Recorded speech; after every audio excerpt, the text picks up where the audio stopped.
بسم اللہ الرحمن الرحیم۔ مفتی شعیب اللہ خان صاحب کے بیانات کے لیے مفتی صاحب کے آفیشیل چینل کو سبسکرائب کریں اور زیادہ سے زیادہ شیئر کریں۔ بسم اللہ الرحمن الرحیم۔ الحمد للہ رب العالمین، والصلاة والسلام علی سید الانبیاء واشرف المرسلین وعلی آلہ وصحبہ اجمعین۔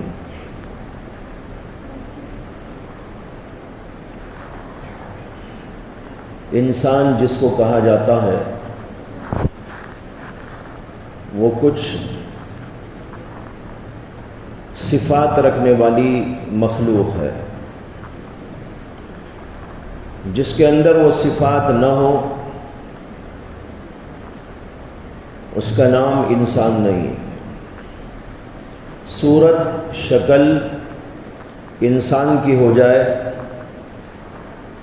لیکن اس کے اندر وہ صفات موجود نہ ہو تو اسے انسان نہیں کہا جاتا۔ دیکھنے میں سب یکساں ہوتے ہیں لیکن اس کے باوجود ایک میں دوسرے سے بہت بڑا فرق ہوتا ہے۔ مولانا روم رحمۃ اللہ علیہ نے فرمایا ہے کہ اگر انسان محض شکل سے انسان ہوتا تو پھر ابو جہل بھی اور محمد صلی اللہ علیہ وسلم برابر ہوتے۔ شکل کے لحاظ سے آنکھ ہے، اسے بھی آنکھ ہے، آپ کو بھی آنکھ، اسی طرح کے ہاتھ، اسی طرح کے پیر، اسی طرح کا سر، اسی طرح کا جسم۔ مولانا روم کہتے ہیں کہ اگر محض شکل و صورت سے انسان ہوتا تو پھر اللہ کے نبی علیہ السلام بھی اور ابو جہل یکساں ہو جاتے ہیں، لیکن ساری دنیا جانتی ہے کہ یکساں نہیں ہے بلکہ اتنا فرق ہے کہ شاید اتنا فرق زمین و آسمان میں بھی نہیں ہے۔ آپ کہاں اور ابو جہل کہاں؟ موسیٰ علیہ السلام کہاں اور فرعون کہاں؟ ابراہیم علیہ السلام کہاں اور نمرود کہاں؟ اتنا زبردست فرق ہے دونوں کے درمیان، حالانکہ صورت و شکل کے لحاظ سے تو کوئی فرق نہیں۔ اس سے یہ بات سمجھ میں آ گئی کہ انسان جس کو کہا جاتا ہے وہ کچھ صفات والی مخلوق ہے۔ محض صورت اور شکل کو دیکھ کر کوئی نہیں کہہ سکتا کہ یہ انسان ہے۔ بہت سے انسان ایسے ہوتے ہیں کہ صورت اور شکل تو انسانوں جیسی ہے لیکن ان کے اندر صفات درندوں جیسی ہے۔ بعض وہ ہوتے ہیں جن کے اندر صفات جانوروں جیسی ہوتی ہیں، اور کچھ ایسے بھی لوگ ہوتے ہیں جن کے اندر صفات شیطان کے ہوتے ہیں۔ اب جو شیطانی اوصاف اپنے اندر پیدا کر لے گا وہ شیطان، چاہے صورت اس کی انسان کی ہو۔ شیطان کو اللہ نے شیطان اس لیے نہیں بنایا کہ اس کے جسم کے اندر کوئی خرابی تھی۔ جسم میں خرابی ہوتی تو پہلے اسے معلم ملکوت کیوں بنایا جاتا؟ لیکن شیطان کو شیطان اس کی صفت کی وجہ سے قرار دیا گیا۔ اس میں شیطنت ہے، اس کے اندر شرارت ہے، طبیعت کے اندر خباثت ہے، طبیعت کے اندر تکبر ہے، عجب اور خود پسندی ہے، انا کا مادہ رکھا ہوا ہے۔ اس لیے شیطان کو شیطان بنایا گیا۔ تو دیکھو ایک انسان اگر یہ صفات اپنے اندر پیدا کر لے گا، شرارت والی صفت، خباثت والی صفت، رذالت والی صفت، انانیت والی صفت، تکبر والی صفت، تو پھر وہ صورت کے اعتبار سے انسان ہے لیکن حقیقت کے اعتبار سے تو شیطان ہے۔ اور کچھ لوگ ہوتے ہیں کہ ان کے اندر جانوروں جیسی صفات ہو جاتی ہیں۔ جانوروں کی صفت کیا ہے؟ جانوروں کی صفت ہے کھانا پینا اور خواہش پوری کر لینا، اس کے سوا حیوان کے سامنے کوئی چیز نہیں ہے۔ آپ دیکھو، کتوں کو دیکھو، بلیوں کو دیکھو، گائیوں کو دیکھو، بیلوں کو دیکھو، کیا کرتے ہیں؟ یہ منہ چلاتے رہتے ہیں،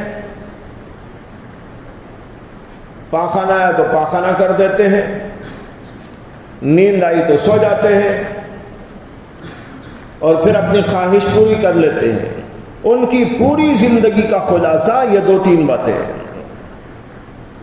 اگر کوئی انسان اسی طرح نفس پرست ہو جائے، خواہش پرست ہو جائے، اس کے سوا کوئی اس کا مقصد زندگی نہ ہو، کھاتا رہوں، پیتا رہوں، عیش کرتا رہوں، نفسانی خواہشات پوری کرتا رہوں، تو پھر سمجھ لینا چاہیے کہ وہ تو جانور بن گیا۔ اولئک کالانعام بل ہم اضل، یہ تو جانوروں جیسے ہیں، چوپایوں جیسے ہیں۔ اور کچھ لوگ وہ ہوتے ہیں جن کے اندر اس سے بھی بڑھ کر درندوں والی صفات آ جاتی ہے، مارنا، توڑنا، ظلم، زبردستی، قتل، غارت گیری، چھینا جھپٹی، لوٹنا، یہ صفات کس کی ہیں؟ آپ جنگل میں جائیں گے تو آپ کو نظر آئے گا، ہاتھی ہے، باغ ہے، شیر ہے، ریچھ ہے، وہی تو یہ سب کچھ کرتے ہیں۔ دوسرے کو دیکھ حملہ کر دینا، مار دینا، قتل کر دینا، تباہ کر دینا، لوٹ لینا، یہ صفت کسی کے اندر ہے تو سمجھیے کہ وہ آدمی دیکھنے میں آدمی ہے، لیکن حقیقت کے لحاظ سے دیکھیں تو وہ آدمی نہیں ہے، وہ تو شیر اور بھیڑیا اور ہاتھی اور باغ اور ریچھ جیسا ہو گیا۔ اور کچھ اللہ کے بندے وہ ہوتے ہیں جن کے اندر وہ صفات آ جاتی ہیں جو حضرت آدم کے اندر موجود تھی۔ جس کے اندر آدمی یعنی حضرت آدم والی صفات پیدا ہو گئی تو وہ ہو گیا سچا اور پکا آدمی، ظاہر میں بھی آدمی، باطن میں بھی آدمی۔ تو آدمی کی صفت پیدا ہونی چاہیے۔ آدمی کی صفات تو بہت ہیں، ان میں سے میں ایک بات آج عرض کروں آپ کے سامنے۔ ان میں سے ایک چیز ہے حلم، برداشت کرنا۔ کیا ہے؟ برداشت، حلم کہتے ہیں اسے۔ کوئی گالی دے دے، کوئی برا بھلا کہہ دے، کوئی الٹا سیدھا کر دے، کوئی مار دھاڑ کر دے، لیکن آدمی کی صفات میں سے ایک اہم صفت یہ ہے کہ وہ ان سب چیزوں کو حلم کے ساتھ برداشت کرتا ہے۔ گالی کا جواب گالی سے نہیں دیتا، پتھر کا جواب پتھر سے نہیں دیتا، برائی کا جواب برائی سے نہیں دیتا، بلکہ اس کے لیے تو وہ چیز ہے جو قرآن میں اللہ تعالیٰ نے فرمائی، لا تستوی الحسنۃ ولا السیئۃ، نیکی اور برائی دونوں یکساں نہیں ہیں۔ اللہ کہتے ہیں دونوں یکساں نہیں ہو سکتے۔ برائی تو برائی ہوتی ہے، بھلائی بھلائی ہوتی ہے، اچھائی اچھائی ہوتی ہے، برائی برائی ہوتی ہے۔ لا تستوی الحسنۃ ولا السیئۃ۔ پھر اللہ نے کہا اگر کوئی تمہارے ساتھ کوئی برائی کرے تو اس کا جواب بھلائی سے دو، ادفع باللتی ہی احسن۔ نتیجہ کیا ہوا؟ کیا ہوگا؟ جو تمہارا دشمن ہے وہ تمہارا جگری دوست بن جائے۔ یہ صفت ہے انسان کی، آدمی کی، حضرت آدم علیہ السلام کی۔ انتقام لینا، جذبے میں آ جانا، گالی کا جواب گالی سے دینا، برائی کا جواب برائی سے دینا، یہ آدمی والی صفت نہیں ہے، یہ شیطانوں والی صفت ہے یا درندوں والی صفت ہے۔ اس کے وجہ یہ صفت ہمارے اندر ہونا چاہیے۔ ہمارے مشہور بزرگ حضرت مولانا شاہ اسماعیل شہید رحمۃ اللہ علیہ، جن کی کتاب تقویت الایمان بڑی بھاری کتاب ہے، جس نے دنیا کے اندر دھوم مچا دی تھی، اور جو بدعتی فرقے اور توحید کے ساتھ خلط ملط کرنے والے لوگ تھے، ان کے اوپر تو وہ بجلی بن کر گری تھی۔ اسی لیے ان سب لوگوں نے مل کر حضرت مولانا اسماعیل شہید کو کافر ہونے کا فتویٰ دے دیا، اور آج تک دیتے آ رہے ہیں۔ حالانکہ ان کے بڑوں کو مانتے ہیں، مولانا اسماعیل شہید کے بڑوں کو یہ مانتے ہیں۔ حضرت مولانا اسماعیل شہید جو تھے وہ حضرت شاہ ولی اللہ محدث دہلوی کے پوتے ہوتے تھے، تو ان کے والد کو مانتے ہیں، ان کے چچاؤں کو مانتے ہیں، ان کے دادا کو مانتے ہیں، شاہ عبدالعزیز محدث کو مانتے ہیں، سب کو مانتے ہیں۔ لیکن انہوں نے ایک کتاب ایسی لکھ دی جو ان کے ایوانوں کے اندر تہلکہ مچا کے چھوڑ دی، تو ان سب نے مل کر ان کے اوپر کفر کا فتویٰ داغ دیا۔ بہرحال یہ کہہ رہا تھا، وہ اسماعیل شہید رحمۃ اللہ علیہ بہت بڑے مقرر تھے، عظیم مقرر بھی تھے۔ جامع مسجد کے اندر واعظ کہتے تھے، ہفتے میں ایک بار بہت بڑا مجمع ہوتا تھا، دور دور علاقوں سے لوگ جمع ہوتے تھے، بڑے زور و شور کا واعظ ہوتا تھا۔ چنانچہ ایک بار واعظ کہہ رہے تھے، واعظ کرتے جا رہے تھے، عین واعظ کے درمیان ایک شخص کھڑا ہوا اور اس نے کہا کہ ہم آپ کا واعظ نہیں سنیں گے، اس لیے کہ آپ تو حرامی ہیں۔ اتنی بڑی بات، گالی دے دی۔ حرامی تو گالی ہوتی ہے نا۔ تو اس نے بھرے مجمع کے اندر حضرت کو یہ کہہ دیا کہ ہم آپ کا واعظ نہیں سنیں گے، آپ تو حرامی ہیں۔ تو حضرت مولانا شاہ اسماعیل شہید جو بڑے زبردست انداز پر گفتگو کر رہے تھے، زور و شور سے واعظ کرتے جا رہے تھے، اچانک ٹھنڈے ہو گئے۔ ہمارے سامنے ہو تو ہم تو اور گرم ہو جائیں، جتنی گرمی واعظ میں پہلے چل رہی ہوگی اس کی دگنی نہیں تگنی نہیں 10 گنا زیادہ ہو جائے۔ لیکن حضرت مولانا اسماعیل شہید اچانک ایک دم خاموش، ٹھنڈے، اور پھر اس کے بعد انہوں نے اس آدمی سے کہا کہ بھائی آپ یہ کہہ رہے ہیں کہ میں حرامی ہوں، ایسی بات نہیں ہے، غلط ہے، کسی نے آپ کو خبر دی ہے تو غلط خبر ہے۔ اگر آپ کو میری بات پر یقین نہیں آتا تو میں آپ کو بتاؤں کہ ہمارے وطن پھلک میں میرے والدین کے نکاح کے گواہ آج بھی موجود ہیں، آپ میرے ساتھ چلیے، گواہی دلا دیتا ہوں۔ آپ چلیے، گواہی دلا دیتا ہوں۔ یہ کہنے کے بعد پھر اسی زور و شور سے بات شروع ہو گیا، اور جو باتیں ان کو واعظ میں کہنی تھی وہ کہہ دی، اس کا جواب اس انداز پر دے دیا۔ اس کو کہتے ہیں حلم، برداشت کی قوت و طاقت۔ کوئی گالی دے دے، کچھ برا بھلا کہہ دے، کچھ اور کہہ دے۔ حضرت مولانا حکیم الامت تھانوی رحمۃ اللہ علیہ کو بھی بعض لوگ کافر کہتے ہیں، انہی کو نہیں بلکہ ہمارے سارے ہی اکابر دیوبند کو۔ حضرت مولانا قاسم نانوتوی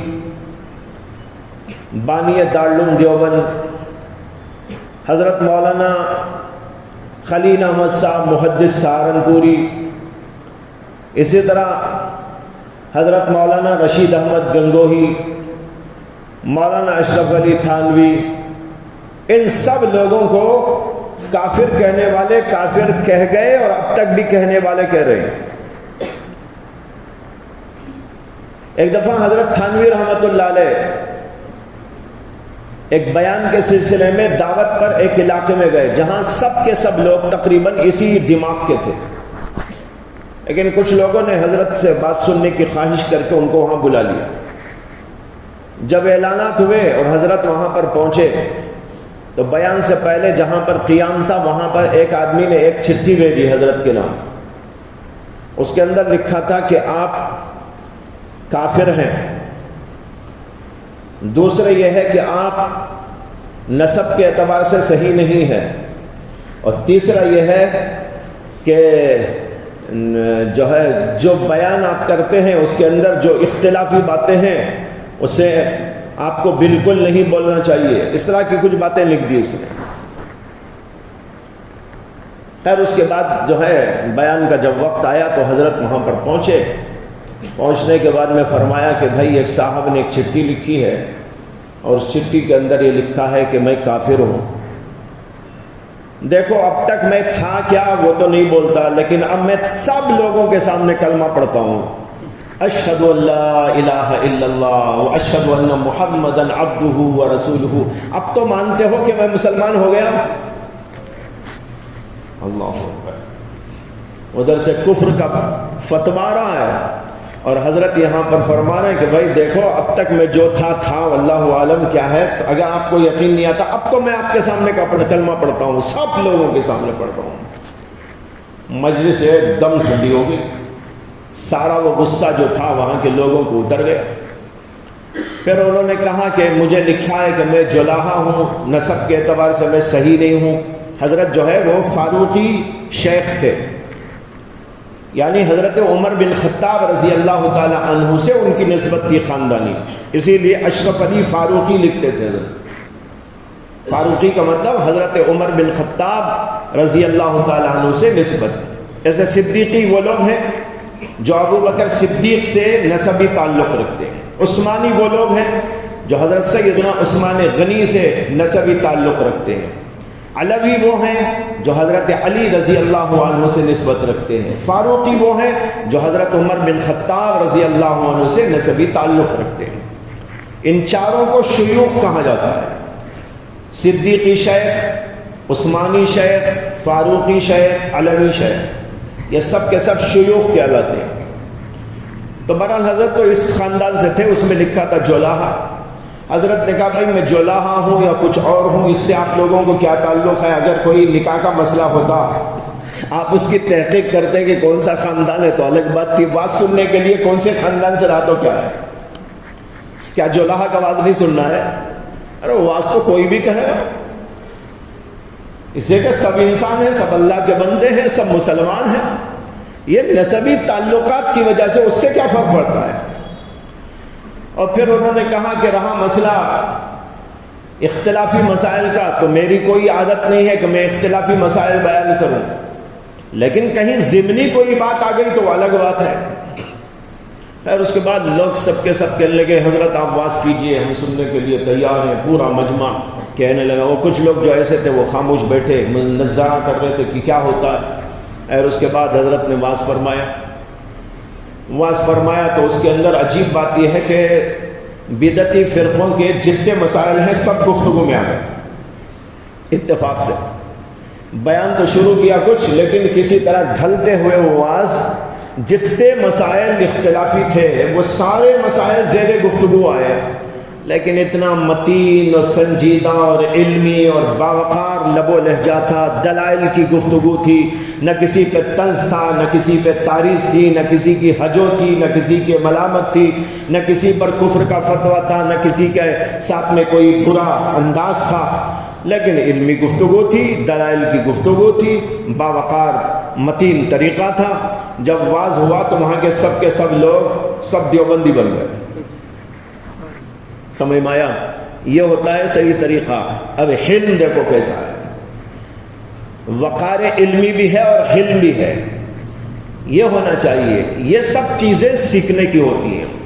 اسی لیے میں عرض کرتا ہوں کہ ان سب چیزوں کو اپنے اندر پیدا کرو. یکے بعد دیگرے اپنے آپ کو ایسا بنانے کی کوشش. جب ایسے مواقع آ جائیں تو آدمی وہاں پر نکھر کر اس طرح اپنے آپ کو پیش کرے، تب جا کر انسان سمجھ میں آتا ہے. اگر کسی نے گالی دی، ہم بھی 2-4 گالی بڑی دے دی، اس نے 1 دی تھی، ہم نے 4 دے دی، تو اس سے کیا ہوگا؟ اس سے کوئی فائدہ تو ہونے کا نہیں. نہ کسی کی اصلاح ہوتی ہے، نہ کسی کو فائدہ پہنچتا ہے، بلکہ آپس کے اندر رنجشیں بڑھتی ہیں اور عداوتیں بڑھتی ہیں، دوریاں اور بوجھ بڑھتا ہے. تو بہرحال ایک چیز آج عرض کی انسانیت کے سلسلے میں، وہ کیا ہے؟ حلم اور برداشت کرنا. اس طریقے پر ہمارے اندر یہ بات ہونی چاہیے. اللہ تعالی ہم سب کو توفیق عطا فرمائے.